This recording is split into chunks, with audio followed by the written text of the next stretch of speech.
Buenas tardes. Sí, he pedido yo que se apague alguna luz, asumiendo el riesgo de que algunos de ustedes aproveche para echarse una siesta, lo cual me parecería muy bien. Pero es que es necesario porque voy a recurrir a auxilios exógenos. Yo creo que no se puede hablar de cine, en mi opinión, yo nunca lo he hecho, o rara vez, sin poner las imágenes. Sin poner las imágenes. Eso que Gustavo Bueno, por ejemplo, en Poemas y Teoremas llamaba auxilios exógenos. Incluso la propia biografía de Lope de Vega era también un auxilio exógeno. Hay que recurrir en filosofía del arte, yo creo, a estos auxilios. Recientemente, en las presentaciones de su libro, tanto en la Fundación como en el Ateneo Riojano, David Álvaro González ha insistido en que Gustavo Bueno está muerto. Gustavo Bueno está muerto, ha dicho muchas veces. No hay que ser un psicoanalista avezado para ver aquí un síntoma. Pero en el sentido de la vida, en 1996, en un texto que citó Marcelino ayer, dice Gustavo Bueno, citando a Séneca, no hay cadáveres de personas. Las personas, tras su fallecimiento, pueden seguir actuando incluso con más fuerza, pueden seguir ganando batallas. Esperemos que David Álvaro González no acuse también a Gustavo Bueno de postular que hay vivientes incorpóreos o cosas así, ¿no?, que se imagina. Efectivamente, está ganando batallas porque el hecho de que estemos en estos encuentros, casi 100 personas, es ganar una batalla, y desde luego conmigo la ha ganado, porque después de 40 años de analizar cine, utilizando otros métodos, por supuesto, en estos últimos años que he descubierto y he estudiado, porque hay mucho que estudiar, y esa es la cuestión, hay que estudiar, como dice el maestro Tomás García López, ¿no? Ayer se decía cuál era el papel, se preguntaba de Tomás García López en el materialismo filosófico. Para mí, desde luego, es un maestro al que hay que escuchar con detenimiento, hay que estudiar, y estudiar pues, me ha permitido a mí hacer lo que ya hacía, analizar películas y tal, pero desde luego dando un salto para mí cualitativo importante. Pero desde luego yo voy a hacer aquí una filosofía centrada, la filosofía del arte, una filosofía del cine, pero desde luego teniendo en cuenta los fundamentos del materialismo filosófico, que yo creo que son imprescindibles, porque si no estamos hablando de otra cosa. Estamos en otro tipo de materialismo, descendente, mundanista, cientificista, en definitiva un materialismo grosero, como considero que es, por ejemplo, el de David Álvaro González, ya que está de actualidad, y es otra cosa, pero bueno, pero que se diga, ¿no?, que es otra cosa y se habla desde otro sitio, pero hay algo que es fundamental en el materialismo filosófico y que si se combaten otras alternativas, que incluso no se definen así como alternativas, es porque eso ya, en mi opinión, está fuera del materialismo filosófico. Y algo fundamental para mí es esto, ¿no? El principal descubrimiento de los ensayos materialistas, dijo Gustavo Bueno, es la distinción entre dos planos, el de la materia ontológica general, M, y el de la materia ontológico especial, M sub I. Es algo en lo que insiste el maestro Tomás García López continuamente y que se suele olvidar. Se suele olvidar y tiene que estar ahí, incluso cuando hablemos de cine, cuando estemos haciendo pues, una filosofía centrada, sea la que sea. Añadiendo que son planos ontológicos, estos dos planos ontológicos, entre los que hay un entretejimiento preciso y complejo.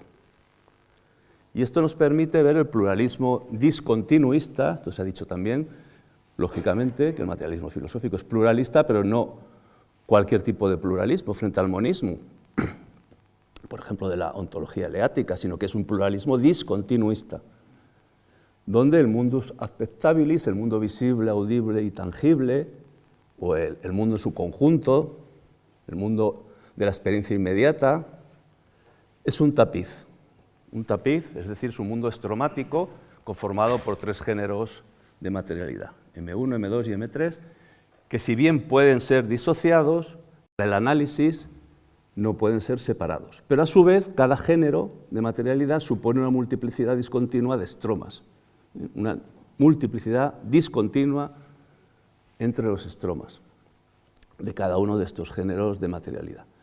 De tal modo que los contornos recortados o borrosos de los estromas, sus discontinuidades, esta es la cuestión, las discontinuidades entre los estromas remiten a sus reversos, claro. Esto del tapiz tiene un anverso y un reverso, como muy bien señaló Gustavo Bueno, es decir, remiten a M. Y aquí nos encontramos con esa pregunta que hace, que para mí es fundamental, en ese libro que también hay que estudiar y leerlo muchas veces, yo por lo menos lo he tenido que leer varias veces, que es el ego trascendental, en concreto al final de la introducción, y más en concreto en la página 29, porque me lo he leído, como digo, varias veces, pregunta, entonces MI, pregunta Gustavo Bueno, ¿MI es un estroma?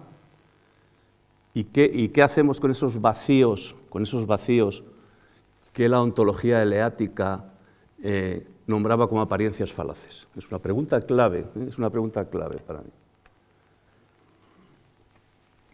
Bueno, porque otra afirmación de Bueno que aparece en La Vuelta a la Caverna, esta la cita, ¿no?, en la película, aparece en televisión Gustavo Bueno y está recogida en la película, en la que Gustavo Bueno dice: prácticamente el 90% de las cosas en las que nos movemos son erróneas, torcidas, distorsionadas, todo eso hay que triturarlo, destruirlo completamente desde una filosofía crítica. Entonces el 90% me van a permitir, entre comillas, el 90% de las cosas del mundo está envuelto en nematologías que precisamente lo que tapan son las discontinuidades mediante apariencias falaces. ¿Apariencias falaces de qué? De continuidad. Porque si las discontinuidades son, ahora remitiéndonos a Aristóteles, a la interpretación que hace Aristóteles del mito de la caverna platónica, son horismos, que es la palabra que utiliza Aristóteles, es decir, abismos. Estos abismos, estas discontinuidades o estos vacíos, a los que se refiere Gustavo Bueno en el ego trascendental, no los podemos tapar tal y como hace el monismo de Parménides, el ser único, con apariencias falaces. Pero resulta que las nematologías del mundo continuamente caen en estos monismos, es como las cabezas de la hidra, ¿no?, que están continuamente, por mucho que se destruyan, se trituren, estas nematologías están resurgiendo continuamente y siempre más o menos en el mismo sentido de un monismo que se basa en la creencia de una realidad única, una totalidad atributiva, donde esos vacíos están tapados por esas apariencias falaces. Una realidad única manejable desde la voluntad política, desde el pensamiento alicia. El pensamiento alicia, una forma de definir el pensamiento alicia es que podemos obviar esas discontinuidades. Podemos. O sí se puede, ¿no?, aquel grito político de hace unos años. Sí podemos, simplemente con voluntad política, obviar esos vacíos, esas discontinuidades. O bien podemos conocer el mundo desde una ideología cientifista, que es gnóstica, que propone un conocimiento completo o absoluto del mundo.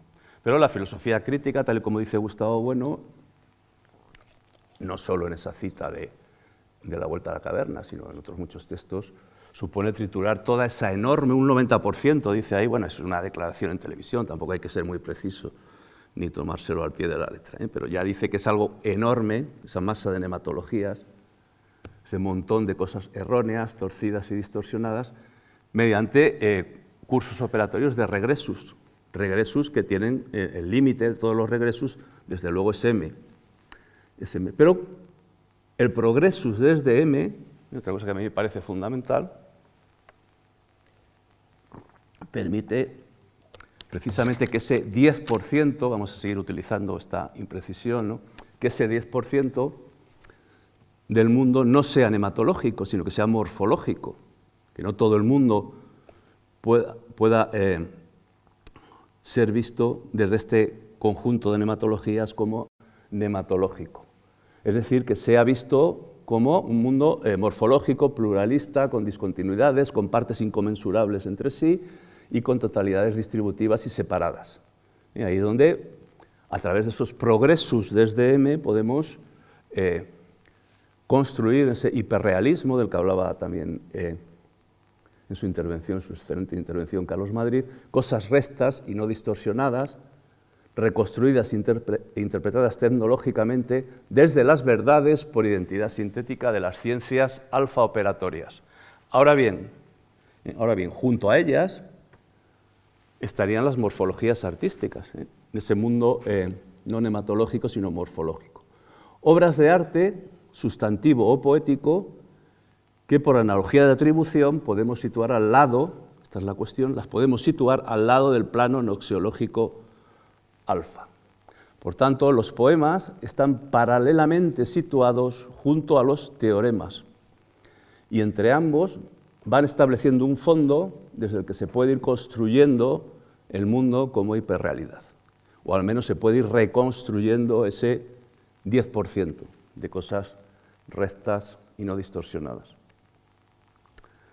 Me voy a remitir a un texto que incluso dio lugar a un teatro crítico muy interesante de Gustavo Bueno cuando tenía 29 años. Los textos a los que me voy a remitir en mi intervención son fundamentalmente dos, los ensayos materialistas y el ego trascendental, porque yo creo que con el poco tiempo que tengo pues hay que ir a lo, para mí, más importante. Pero este texto que escribió Gustavo Bueno cuando publicó en la revista Arbor cuando tenía 29 años, por supuesto, cuando lo leemos, la terminología que utiliza ahí Gustavo Bueno pues no tiene nada que ver con la de su sistema.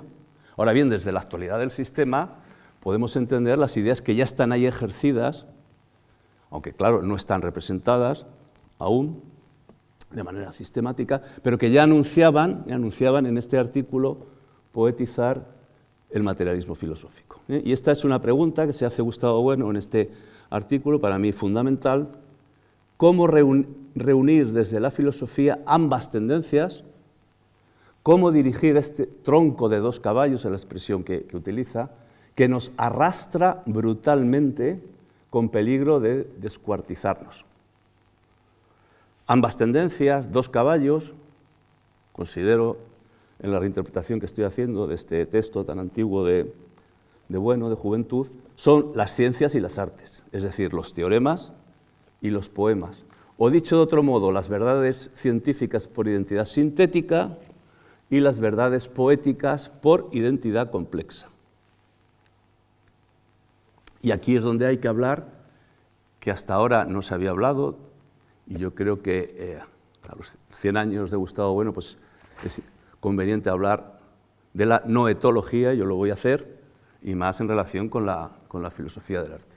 La noetología es una propuesta que aparece ya en el papel de la filosofía en el conjunto del saber en los años 70, así como sobre la idea de dialéctica y sus figuras en el 95, o bien en ensayos de una teoría antropológica de las instituciones, 2005, pero que es retomada definitivamente, y esto es lo importante, en dos artículos clave, en 2009, para la filosofía del arte, que son Poemas y teoremas y Poesía y verdad.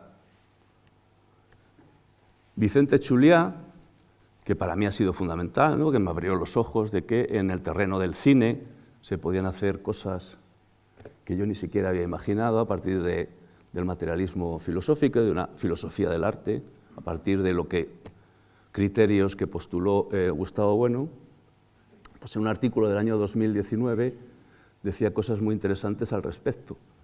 Lo que a nuestro juicio otorga una perspectiva genuina e insuperable al materialismo filosófico es la distinción, atención, no dicotómica, entre noseología y noetología. Y él propone dejar de lado un materialismo entendido como exclusivamente noseológico, que inevitablemente tiende al positivismo y al cientificismo. Y si he mencionado a David Alvar González es por esto, porque tampoco, lo digo claramente, no me interesa su materialismo, me parece un reduccionismo. Yo ya fui materialista grosero en mi juventud y creo que me he curado de eso, pero lo detesto bien esta tendencia que hay siempre al reduccionismo y hacia un materialismo descendente, precisamente cuando se entiende el materialismo exclusivamente desde la noseología. Y dice Vicente Chuliá: la miopía filosófica de los que creen que el materialismo filosófico puede reducirse a la teoría del cierre categorial es patente si analizamos algo esencial en la parte ontológica del sistema y que está expuesto en la magna obra de Bueno, el ego trascendental. Añade también en este artículo, que yo les recomiendo que lo lean, la verdad poética no se da en ninguna conciencia individual, sino que se constituye operatoriamente por medio de una racionalidad no etológica de los agentes y los receptores, porque aquí una cosa que subraya Julia es la inversión de Husserl, de la fenomenología de Husserl. Dice que se le ha dado mucha importancia a la vuelta del revés a Marx, excesiva quizás, intentando hacer de él como un segundo Marx o algo así, y sin embargo no se ha estudiado a fondo la vuelta del revés de Husserl, ¿no? Que tiene mucho que ver con la no etología. Y por tanto esto nos lleva a las obras de arte adjetivo, para que no se me malinterprete, aunque se me va a malinterpretar seguramente, yo hablo de obras de arte adjetivo y obras de arte sustantivo, aunque en la diapositiva pues está puesto de una forma esquemática que pueda dar lugar a confusión. Porque el arte poético, el arte sustantivo, solo se puede predicar de una obra en concreto. Podemos decir que el cine es arte sustantivo, o que el arte sustantivo en general. Hay que ir obra por obra, porque un autor, Alfred Hitchcock, por ir centrándonos ya en el cine, pues tiene películas que son claramente obras de arte poético sustantivo y otras que no, y otras incluso de propaganda política, anticomunista en su época y demás, que son claramente adjetivas, donde no ha sido capaz de desbordar.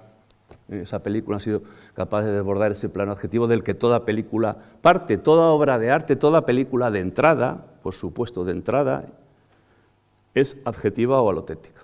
Todas, pero solo algunas, muy pocas, desbordan este plano adjetivo del que parte y se dan como obras de arte sustantivo poético al lograr incorporar una verdad poética como determinación o predicado interno, una verdad que siendo análoga a la verdad por identidad sintética, ese es el postulado, siendo análoga a la verdad por identidad sintética, se da en un plano alegórico, es decir, en el contexto de una racionalidad mitológica.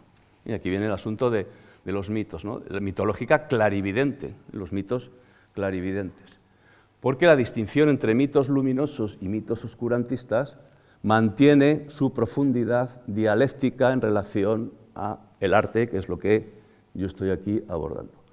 Como mitos luminosos, en tanto que ficciones y representaciones, las obras de arte poético son inventos, esta es la palabra que utiliza Gustavo Bueno, inventos de los artistas, en los cuales sus representaciones son alegóricas y no tautogóricas. Esto lo dice en el ego trascendental, ahí pongo la cita, páginas 19 y 23. De tal modo que muchas de dichas representaciones no son verificables siquiera exclusivamente en el plano gnoseológico. No son verificables en el plano gnoseológico. Bueno, dicho esto, como introducción, voy a pasar ahora al cine y unas consideraciones en torno al cine en relación con el mundo. Gustavo Bueno, en el ego trascendental, dice que correspondencia no es identidad. Entonces, acogiéndome a esto, que lo dice claramente, pues voy a postular la correspondencia, que no la identidad, por supuesto, entre lo que vemos y oímos en el cine y el mundo visible y audible. No tangible, por supuesto, aquí hemos excluido lo tangible, pero sí con esa parte del mundo visible y audible. De tal forma que si el fenómeno cinematográfico produce la llamada impresión de realidad, con el cine de los Lumière, como vamos a ver ahora, se produce una impresión de realidad, que esa apariencia, el mundo como conjunto de acontecimientos singulares M1, materia primogénérica, es solo apariencia, y el subrayado es mío, la negrita es mía, es solo apariencia, porque todo acontecimiento está siempre endosado.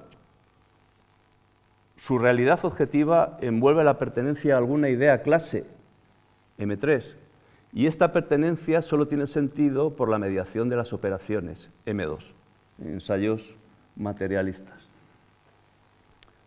Ahora bien, si situamos el cine en relación con la analogía de la línea dividida, que no es casualidad que venga justo antes, al final del libro sexto, del mito de la caverna, en la República, el cine como tal impresión de realidad ha sido situado, y yo creo que correctamente se situaría ahí, en la eikasía, es decir, el segmento de las imágenes, que así los llama Platón, ¿no? De las imágenes.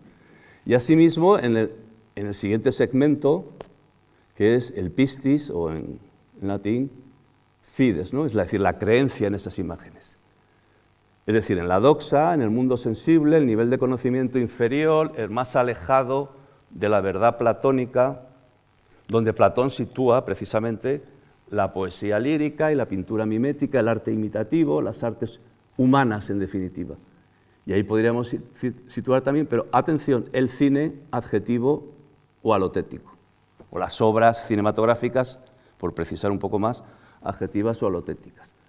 Mientras que en el mundo inteligible, la episteme, la dianoia y noesis ascendente, que es el grado más alto de conocimiento, es donde podríamos situar al cine, pero atención, ahora en tanto que obras cinematográficas, sustantivas o poéticas. Y por tanto, esta distinción que hace Platón entre artes humanas serviría para hablar del cine o de las obras cinematográficas como arte adjetivo o alotético, y las artes divinas como cine, artes divinas o de las musas, dice Platón, sustantivo poético. Todo ello, quiero precisar, sin abandonar el carácter matricial. Esto es algo que se suele olvidar, el carácter matricial respecto del platonismo y de otras tradiciones filosóficas, de la filosofía del arte, del materialismo filosófico, que desbordando a Platón puede hacer esta pertinente distinción entre obra de arte adjetivo y obra de arte sustantivo, que para mí es crucial. Ayer se planteó el asunto de la taxonomía de las obras musicales.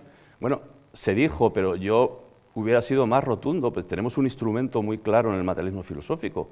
Las obras musicales pueden ser adjetivas, sea el tipo de música que sea, o sustantivas y poéticas. Y hay unos criterios, y de ahí qué criterios podemos buscar para hacer una taxonomía de las obras musicales, pues los 6 criterios de sustantividad que estableció Gustavo Bueno y que está desarrollando Vicente Chuliá, Ecaí Ruiz de Vergara, Marila Bandera y más gente que está desarrollando este aspecto. De tal forma que yo no me voy a referir, por supuesto no tengo tiempo, a los 6 criterios. Hay un vídeo excelente de Vicente Chuliá que acaba de ser colgado en la Fundación, que les recomiendo, sobre los 6 criterios, revisando precisamente los 6 criterios de sustantividad, ¿no? Yo me voy a referir sobre todo al quinto, y al primero y al quinto, y finalmente al quinto, que es esta idea de verdad por complejidad de los 3 planos, autogórico, literal o noetológico y alegórico. Empezando por donde hay que empezar, como dice Gustavo Bueno, que hay que empezar por, que es el primer criterio, por la inmanencia categorial artística, por la inmanencia categorial artística, por el plano categorial, por ahí es por donde hay que empezar. Pero claro, eso exige un saber de primer grado. Hay que saber de técnica de cine y hay que saber de qué estamos hablando, en este caso, en el cine, ¿no? Y por eso voy a utilizar un ejemplo, como ejemplo un procedimiento técnico dentro de la inmanencia categorial artística de la categoría cine, que es el raccord en el movimiento. Y bueno, el título de mi intervención, su relación con este asunto de la continuidad y la discontinuidad ontológicas. Cuando el cine empezó, vamos a situarlo ahí, esto sería discutible, pero bueno, vamos a suponer que empieza con los hermanos Lumière, lo que vemos es una representación construida mediante un tableau, que se decía en la época, tableau, es decir, una escena única, de encuadre único e inamovible, la cámara no se mueve, está ahí en su trípode fija. La película que vamos a ver está rodada con un objetivo gran angular que permite una gran profundidad de campo, que emula a la perspectiva pictórica, y que desde luego está rodada por Louis Lumière, que conocía muy bien, era muy amigo de Manet y de otros pintores impresionistas. La película se titula Bicyclist y es de 1896.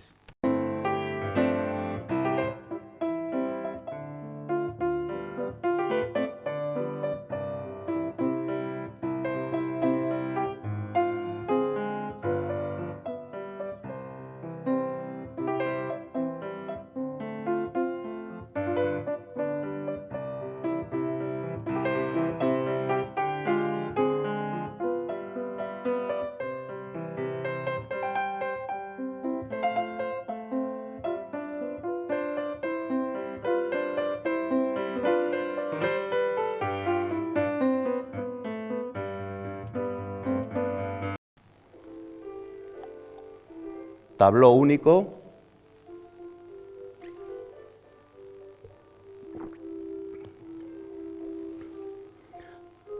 es un empleado de los Lumière que era muy habilidoso, haciendo que es un número circense, una especie de número circense.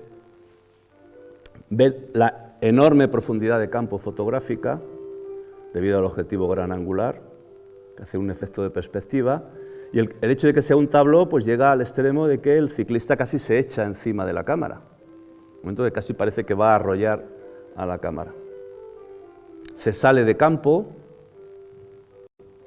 porque la cámara no le sigue, porque la cámara está ahí fija, es un tableau único, y el ciclista incluso parece que va a chocar con la cámara.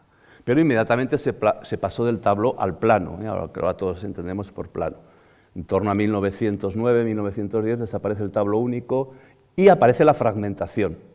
Ya se hacen tomas distintas, ya no hay una sola toma, una toma única, porque esto era absolutamente imprescindible para hacer una narración, para que el cine se convirtiera en un espectáculo narrativo. Pero claro, nos enfrentamos entonces al problema de los fragmentos espaciotemporales y al problema de la discontinuidad, discontinuos entre sí, porque están rodados desde diferentes posiciones de cámara y exigen un montaje, una edición, como se dice ahora. Yo prefiero la palabra montaje, ¿no? Mediante procedimientos sintácticos con los que establecer conexiones visuales que luego en la proyección hagan que el espectador no perciba los saltos, pues si está percibiendo los saltos, pues no atiende a lo que debe atender, que es a la narración, ¿no? Esa apariencia de continuidad, es decir, lo que se trata es de hacer una sintaxis que dé apariencia de continuidad.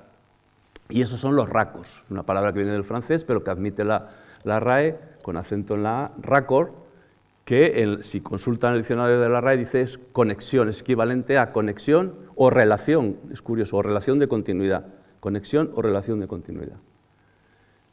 Pero la cuestión es que este sistema de raccords conduce directamente al cine adjetivo, al cine que ofrece una apariencia de continuidad y que está al servicio de producir en el espectador una impresión de realidad que le haga meterse en la historia. Bueno, es una experiencia que todos tenemos en el cine, ¿no? Meterse en la historia. Pero, sin embargo, algunos cineastas se resistieron de una manera o de otra. Y en esa resistencia a esta apariencia de realidad y a esta impresión de realidad, esta apariencia de continuidad, pues dieron lugar a obras de arte poético, precisamente porque evitaban el ocultamiento de esa verdad de las discontinuidades.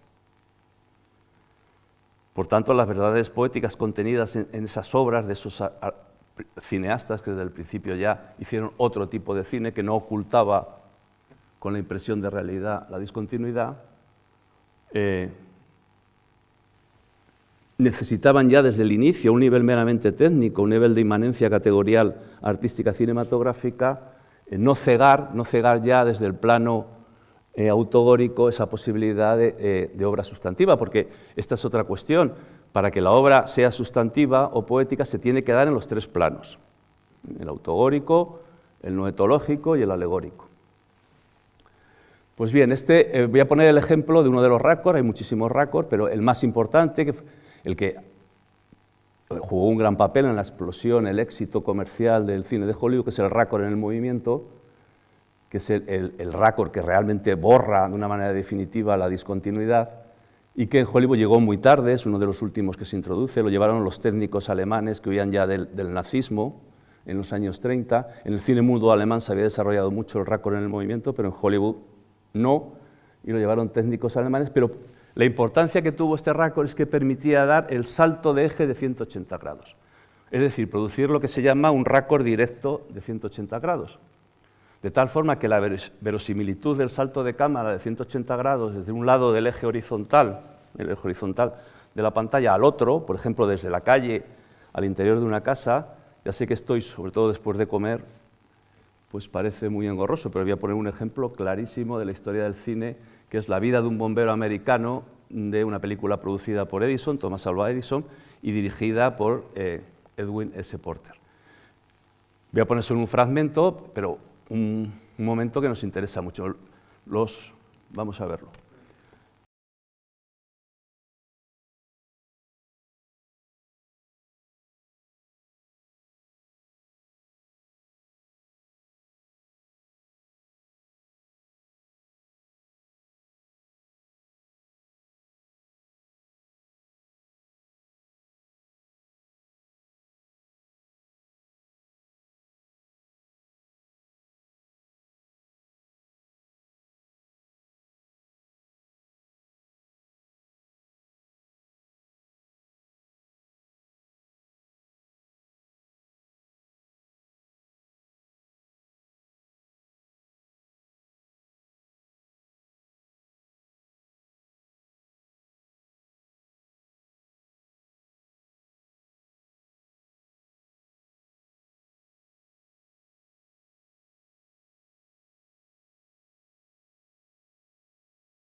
Hay una parte de la película rodada en estudio. Una mujer se despierta y ve que su casa está envuelta en humo, la niña está dormida ahí en la cama también, se asoma por la ventana, bueno, primero se desmaya, se ha asomado a la ventana, luego se desmaya, entra el bombero, como vemos por la derecha, rompiendo la puerta, el bombero que va al rescate, rompe la ventana el bombero y la saca, la salva, luego volverá a por la niña, pero no nos da tiempo a poner más. La saca. Bueno, muy bien, ahí la cámara hace de observador, ese observador que mira al mundo visible, en este caso todavía no audible, aunque bueno, había música y sonidos y un explicador, mira a este mundo. Pero ahora, a continuación, después del corte, vemos exactamente la misma escena, el bombero que entra, que no lo habíamos visto antes desde la calle, la mujer que se asoma por la ventana. ¿Estamos repitiendo? Sí, se está repitiendo lo que hemos visto. La mujer se asoma a la ventana. Desde fuera los bomberos ponen una escalera y ahora vemos cómo el bombero saca a la mujer de la habitación en llamas. Es decir, escena 1, observador 1, escena 2, observador 2, porque eso era la lógica del espectador de cine en ese momento, porque no se había introducido el procedimiento del raccord de 180 grados. Ahora nos parece lo más normal que la cámara esté dentro de la casa y fuera y simplemente por un corte directo pegue estos saltos de 180 grados. Aunque, como veremos, necesita una serie de procedimientos técnicos para que esto sea asumible. Pero en ese momento no, había que ver toda la escena desde dentro, primero, desde dentro de la casa, y toda la escena, exactamente la misma escena, desde fuera.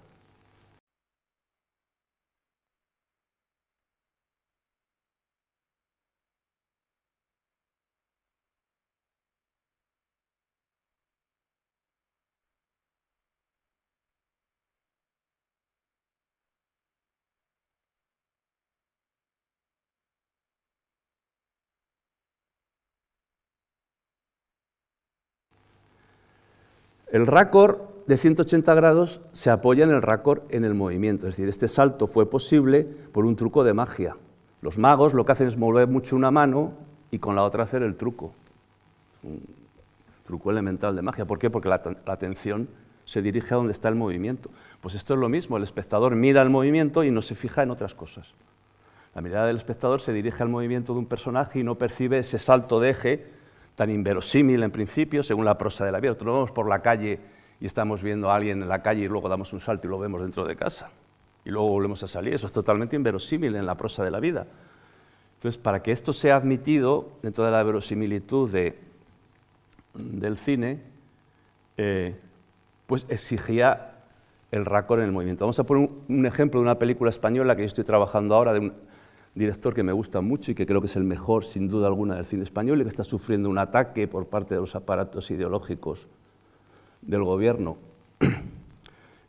brutal, como seguramente sepan los que siguen las noticias. Es curioso que el mejor director de cine español, en mi opinión, a la altura de Almodóvar, o incluso del mejor Almodóvar, porque Almodóvar tiene muchas películas totalmente adjetivas y más las últimas, o de Berlanga o de Buñuel incluso, pues esté sufriendo este ataque con el cual simplemente se le quiere cancelar, ¿no?, como se dice ahora. Bueno, aquí el protagonista, Julián Nacho Sánchez, si han visto la película, es una escena del principio de la película, sale de su casa, lo vamos a ver en un raccord en el movimiento. Nosotros nos vamos a fijar en el movimiento de Julián y no vamos a ver el detalle clave que aparece ahí y que es fundamental para los que han visto la película, a ver si lo captan.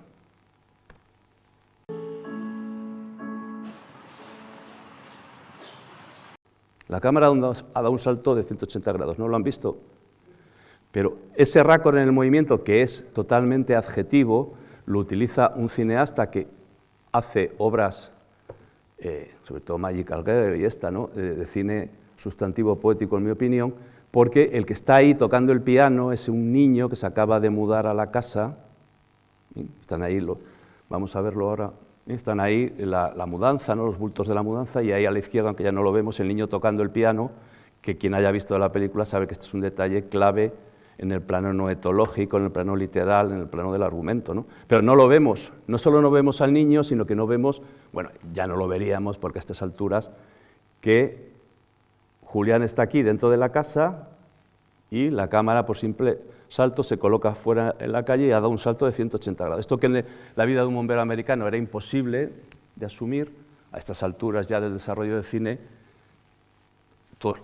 y de la televisión, todo el mundo lo asume, este procedimiento de borrado de la discontinuidad. Pero atención, porque esto implica, aunque no me puedo detener ahora en el análisis de Mantícora, cuestiones ya que afectan a otro plano, que es el noetológico. En cualquier caso, esta obvia discontinuidad ha quedado borrada por el raccord en el movimiento, batch action se dice en inglés, el corte se deja de percibir visualmente porque coincide, como han visto. ¿Por qué no percibimos el salto? Porque el salto se hace coincidiendo con el movimiento del protagonista, de Julián, y todo el mundo lo está viendo, que sale de su casa.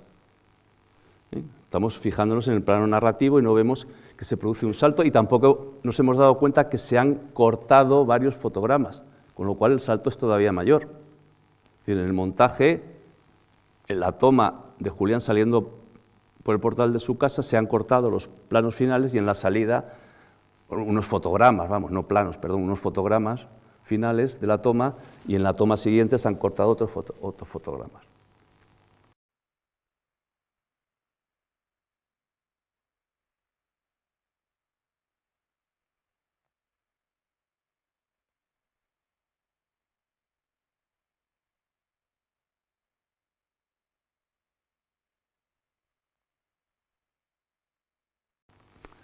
Por tanto, hay aquí un efecto de borrado que fue muy importante en la polémica que tuvieron semióticos, que se llamaban así entonces, semióticos del cine en Francia, en concreto Jean-François Tarnowski, con un libro que en español se llamó Hitchcock, Frenesí, Psicosis, publicado en francés en el 75 y el 78 en español, que criticó al conocido, al pope de la teoría semiótica del cine, Jean Mitry, en su libro Estética y Psicología del Cine, porque Mitry consideraba que era imprescindible este efecto de borrado.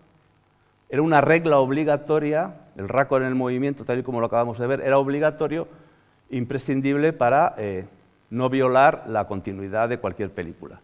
Entonces, lo que señaló Tarnowski fue que el raccord en el movimiento canónico, según lo establecen los manuales de técnica de montaje, como yo acabo de escribir, que consiste en suprimir algunos de los fotogramas de los dos planos, plano 1 saliendo de la casa, plano 2 ya en la calle, se hace para acelerar la escena y para borrar la discontinuidad, pero es un efecto ideológico, esto es lo que aportó Tarnowski, es un efecto nematológico, ideológico, decía él. Y frente a Mitry, esto generó una polémica enorme. Tarnowski, que era muy joven y fue totalmente criticado y se le hizo el vacío en la crítica cinematográfica de aquella época en Francia, decía que esa aceleración y ese borrado cumplían una función ideológica, porque podemos nosotros traducir ahora, refuerza la apariencia falaz que instaura una impresión de realidad basada en un efecto de continuidad narrativa que borraba la discontinuidad visual. Por tanto, podemos ir ya concluyendo, el sistema de raccords pertenecen al momento tecnológico, como estamos viendo, pero da lugar a una impresión de continuidad que nos sitúa ya en el momento nematológico, momentos que no se pueden separar, y todo esto al servicio de lo adjetivo o alotético. Entonces, ¿qué alternativa proponía Tarnowski fijándose en Hitchcock, curiosamente en Hitchcock, en Alfred Hitchcock? Porque esto muy pocos cineastas han sido capaces de hacerlo. Pues una alternativa que, sin negar la narratividad, como decía Mitry, que si se hacía otra cosa desaparecía la narratividad, desaparecía, el espectador se iba a dar... Bueno, Godard fue por otro lado, por supuesto, y tal, no, pero lo que analiza Tarnowski es un cineasta como Hitchcock, que está dentro de los procedimientos habituales del cine narrativo, pero que no anula la capacidad de convertir sus obras en arte sustantivo poético ya desde el plano autogórico, es decir, no anula la posibilidad de que llegue a ser sustantivo por complejidad de este plano autogórico técnico a partir de los raccords con el noetológico, que sería el argumento, la racionalidad, los conflictos que se están ahí jugando en el plano narrativo, y finalmente en el alegórico.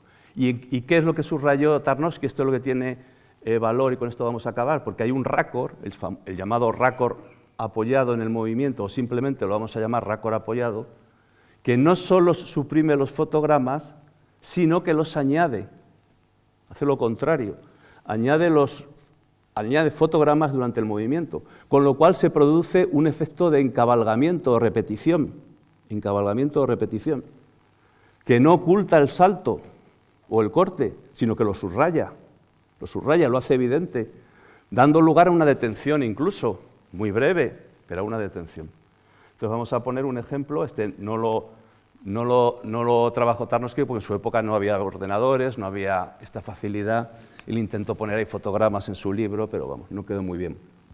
El caso es que para Tarnowski el raccord apoyado da lugar a una intensificación que él denomina dramática, con su terminología, y que tiene una finalidad estética. Lo pongo entre comillas todo esto, ¿no?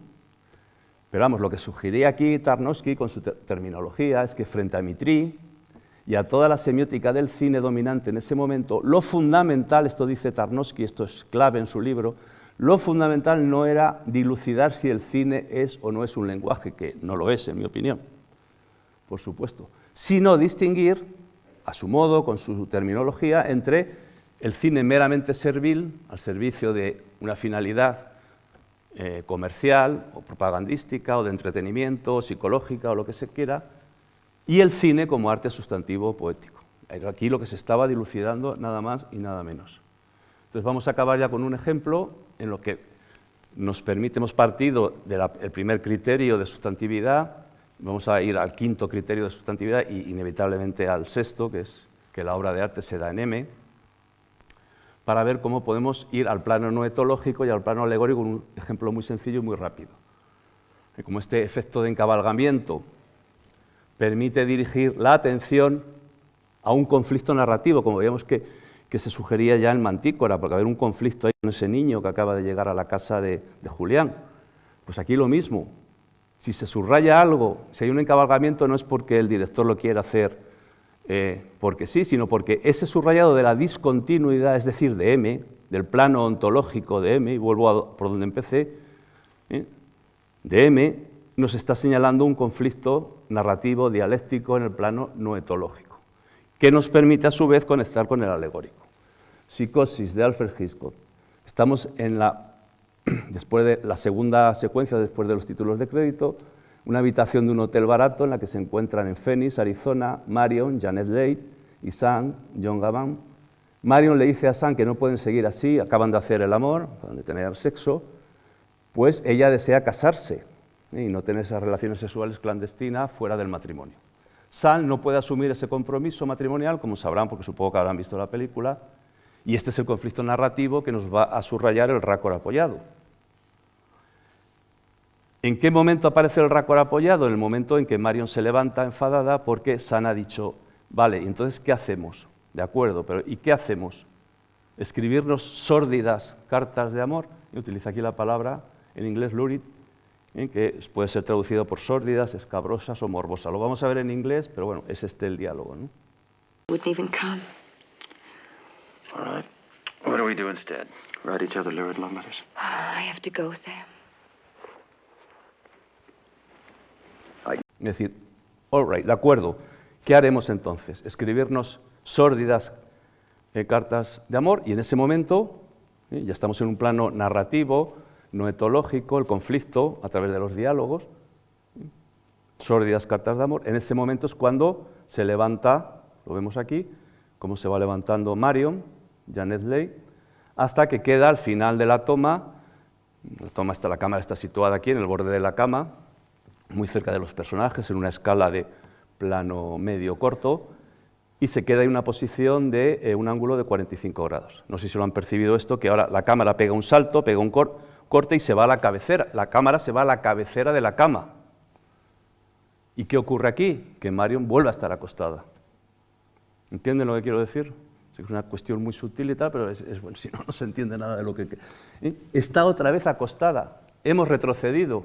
Vamos a ver de nuevo, y por tanto está subrayado este momento, el momento en que Marion se levanta y vuelve a colocarse otra vez en un ángulo de 45 grados, ahora vista desde atrás, desde su espalda.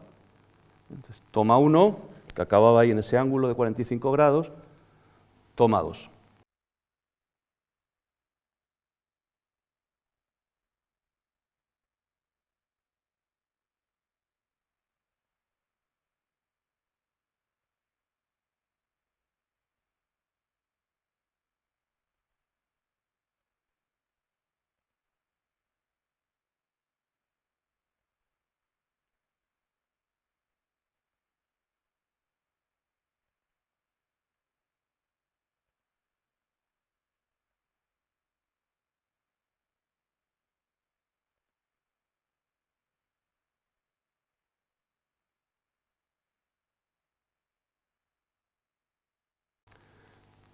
Por tanto, estamos aquí en el plano noetológico, en el que este encabalgamiento o repetición subraya la importancia del gesto de Marion, se levanta de la cama, pues no quiere seguir teniendo sexo, relaciones sexuales con Sam, si no se casan antes, y de la desafortunada palabra, lurid, dicha por Sam.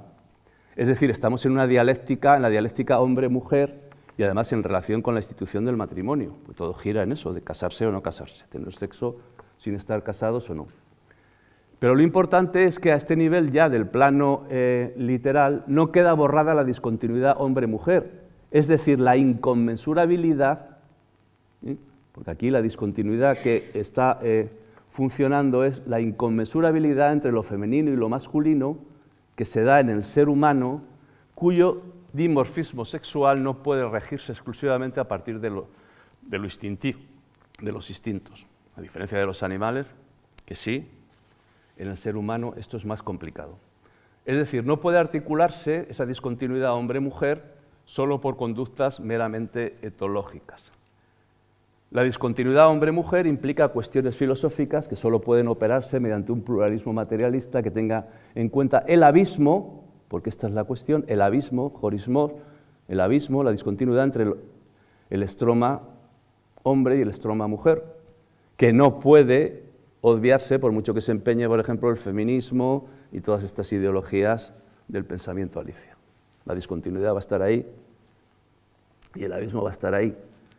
En el plano autogórico hemos visto cómo se señalaba esa discontinuidad, acabo ya, con el uso del rácor apoyado para poner el acento en la discontinuidad a un nivel inmanente, categorial. En el plano noetológico, lo estamos analizando ahora, se subraya mediante el diálogo el conflicto entre Sam y Mario, el conflicto entre el hombre y la mujer. En el plano alegórico, con esto acabo, este conflicto remite a algo que dice Gustavo Bueno, y está la cita, no es la pareja, el par, el dos, la estructura elemental de la coexistencia.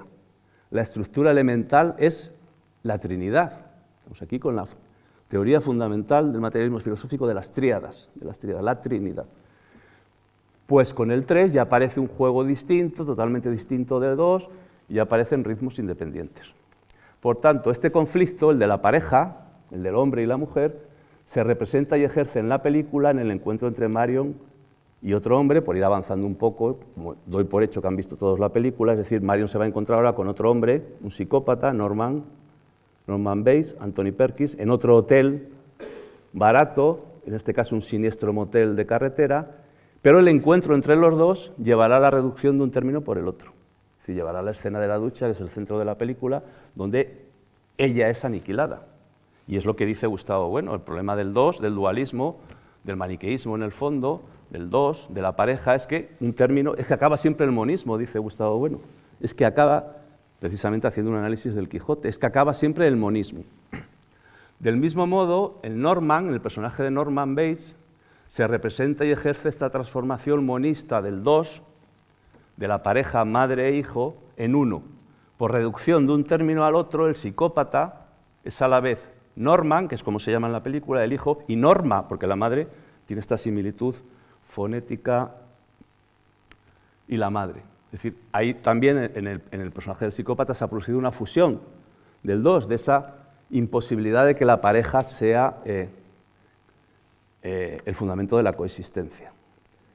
Por tanto, la idea estilizada en el plano alegórico, que es al que había que llegar, de Psicosis, la película de Gisco, es la de la imposibilidad de la pareja. Una verdad poética insertada en la morfología de la obra. Una verdad, he pretendido demostrar, a la que hemos llegado por identidad complexa de los tres planos. El autogórico, a partir del rácor apoyado, el noetológico, a partir de los diálogos entre Sam y Mario, y el alegórico, analizando la idea estilizada que se escondía en todo esto. Muchas gracias por su atención. Bueno, pues para no acaparar todo el tiempo, la cuestión que le quería suscitar yo a Luis Martín es la siguiente. Bueno, dos que están de alguna manera ligadas. Claro, pero antes de planteárselo, pues hay que felicitarle, claro, porque yo he vuelto a ver ahí una maravillosa aplicación de la ontología de don Gustavo al cine. Es decir que, y además de forma rotunda, ¿verdad?, que los que no quieren recurrir a esas nociones, pues allá ellos, claro, ya está. Y él lo ha dicho muy bien y le ha sacado muchísimo partido precisamente para dar cuenta de esas conexiones entre lo continuo y lo descontinuo en el rodaje y montaje de una película.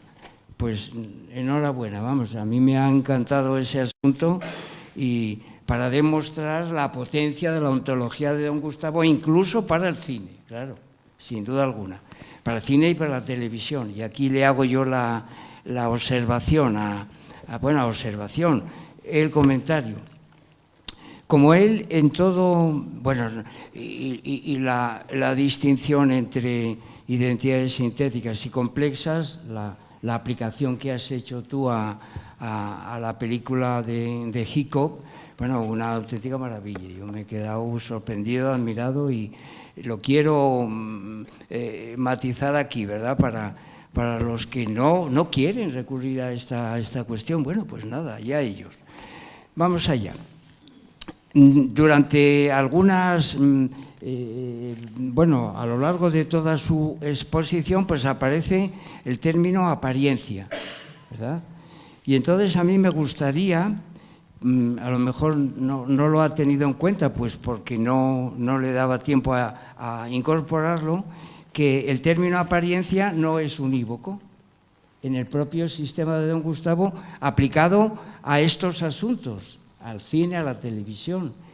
Y que entonces, pues, como es bien sabido en su otra obra que él ha citado, otra de las obras magnas de don Gustavo, que es Televisión, Apariencia y Verdad, pues distingue entre apariencias falaces y apariencias veraces.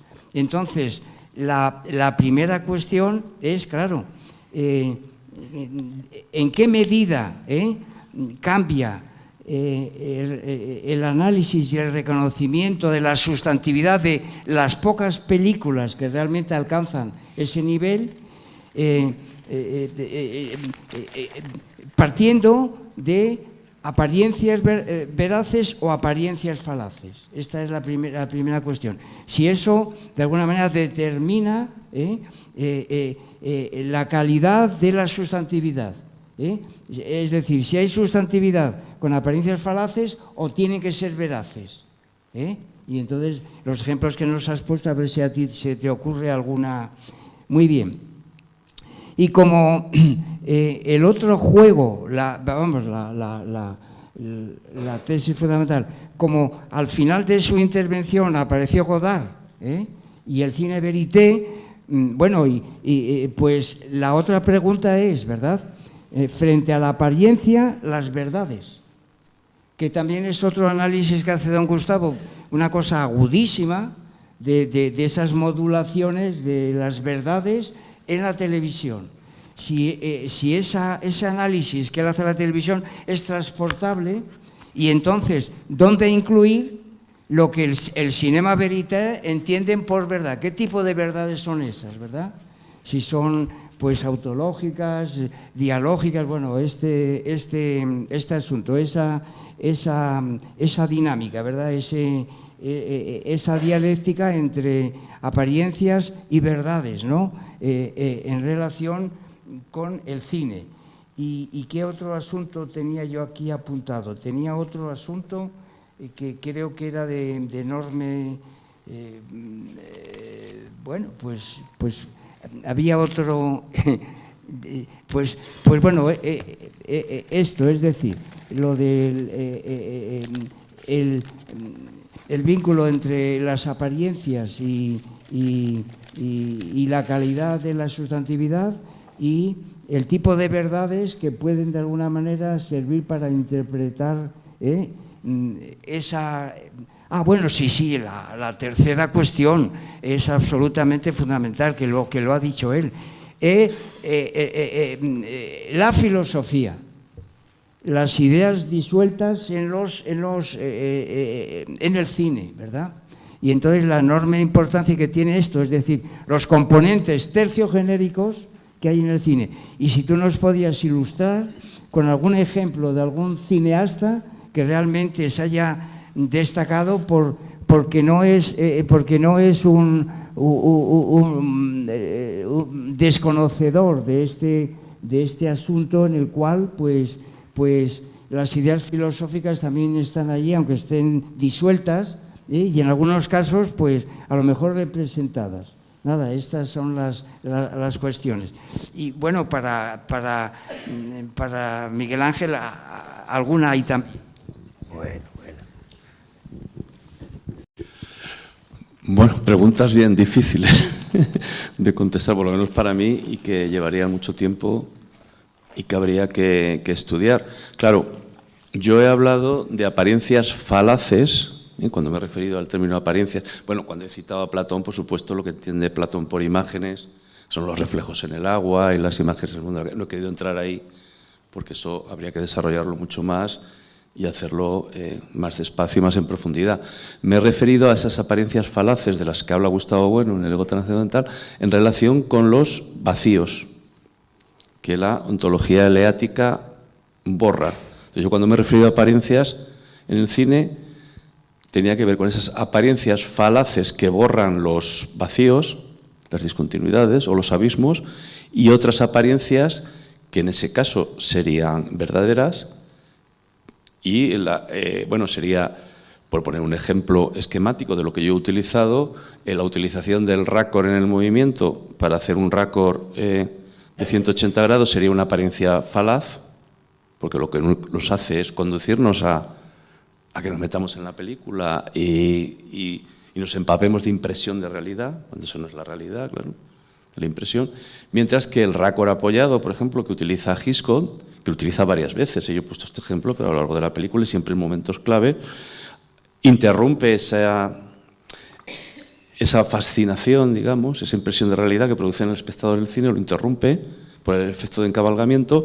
Entonces, aunque es una apariencia, porque es un raccord, claro, es un raccord también apoyado en el movimiento incluso, como hemos visto, nos da una apariencia de otro tipo en tanto en cuanto ahí se puede producir la complejidad con el plano no etológico, es decir, el conflicto dialéctico que hay, en ese caso el hombre y la mujer, y el plano alegórico, que yo creo que ahí ya está la segunda pregunta que me has hecho, que ahí está la materialidad terciogenérica, construyéndose, claro. La materialidad terciogenérica, que algunos también tienden a olvidar, que Gustavo Bueno dice que es tal materia como un montón de grava. Como un montón de grava. Y por tanto, es un componente material esencial en la obra de arte sustantivo-poética. Entonces, otro tema muy interesante, pero que hay que estudiar a fondo, y yo confieso que no lo he estudiado a fondo, y que hay que pensar en ello, es lo que ocurre con los estromas y las apariencias de los estromas, que al fin y al cabo el cine nos ofrece, ¿no? Pero yo en este caso me he centrado en el tema de la discontinuidad, sin entrar ya en las otras apariencias, y eso ya tendría que ver con el estudio de la televisión y todo esto, que es tremendamente complicado, porque uno de los libros más difíciles de Gustavo Bueno, sin duda alguna para mí, que llevo años y años en esto del estudio de las imágenes audiovisuales y tal, es Televisión, apariencia y verdad, no es ninguna broma. Entonces eso ya son palabras mayores. Pero ahí estaría otra cuestión, ¿no? Ese tipo de apariencia. Yo me he referido a la discontinuidad, ¿no? Y en concreto a lo que Gustavo Bueno llama vacíos, ¿no? Vacíos que, según la ontología eleática,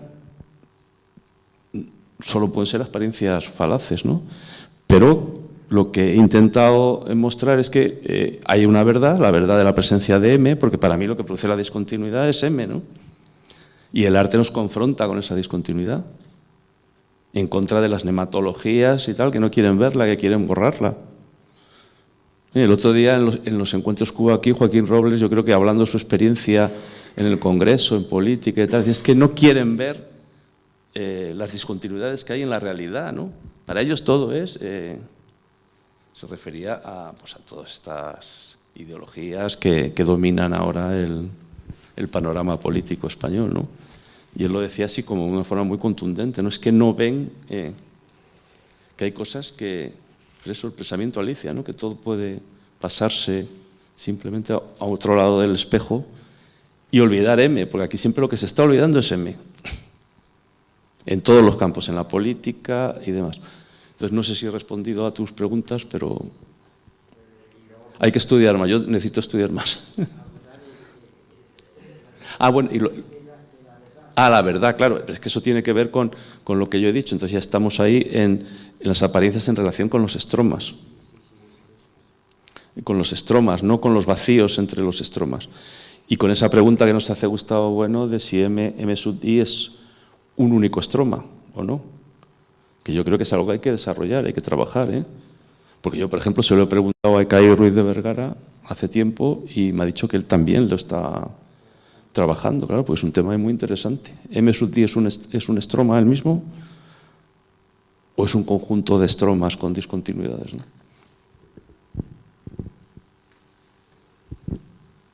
Pues ya.